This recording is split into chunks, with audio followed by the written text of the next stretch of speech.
Okay, here's a quick demo of this Marantz MR1120. Got this a while ago. Brought it home, tried to look it up, not a lot of information on it. First thing I come to is some guy asking should he go buy one. It's 200 miles away or a 2-hour drive or something like that. And some other guy answers, no, don't go buy it. It's not worth the money they're asking. Who knows where it was, he didn't know where it was made. He didn't know anything about it. So I said, well, I just put this away and thought, well, this is a piece of crap. So I get this out today, and this is not a piece of crap. I mean, yes, they cheapened it down with a cheaper case, although it's solid, and they took some of the bells and whistles out of it, like they took the wheel out for the tuning, and they just put a regular knob. This one has a tape or auxiliary input, a tape input, and a phono input, and an AM and FM radio.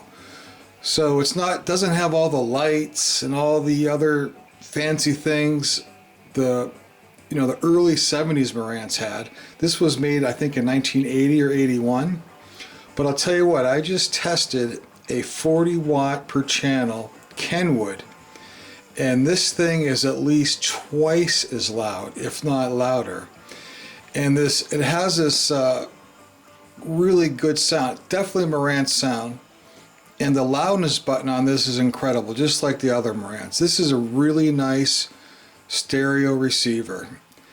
It just doesn't have the typical early 70s Marantz look.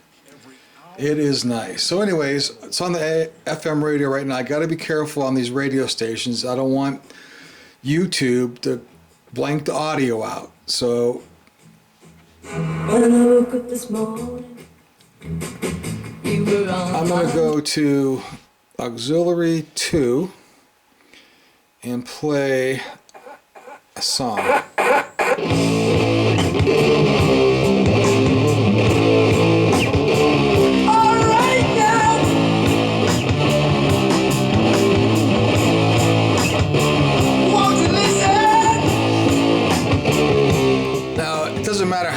Turn this up here because it's only going to go so loud in the camera, but let's see if you can hear the loudness on this.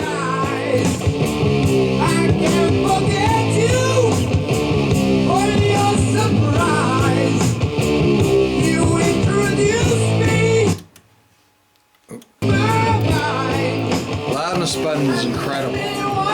Everything works on this. No scratchiness. Really nice.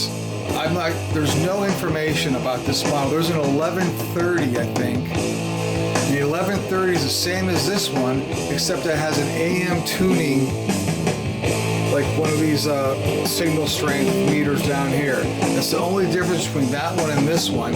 So I'm assuming this is the same thing without that AM tuning meter. And that one's rated at 30 watts per channel. It's one thing about these vintage Marantz receiver. 30 watts, 35 watts per channel are like today's 500 watts.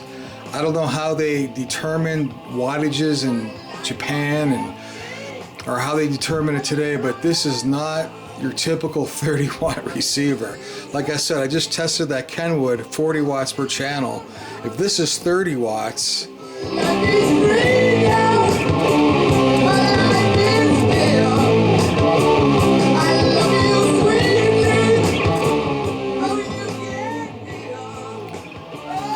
very nice. If you're looking for a simple, good sounding Marantz receiver, here you go. I'm not going to be asking Norman a Lake for it. The dial light works. It's an LED bulb up there, and the lights down here work. Well, there's one light in there. It's sort of dim, but it works. So there you go. Phono works. Tested that. I can't pile everything up out here, so I test some of these things before I make the video. To myself and feel old. Let's watch the meters. Sometimes I'd like to. Arizona Window and Door. Thousands of random Meters work. FM stereo light works. I have it on the, what is the muting mode?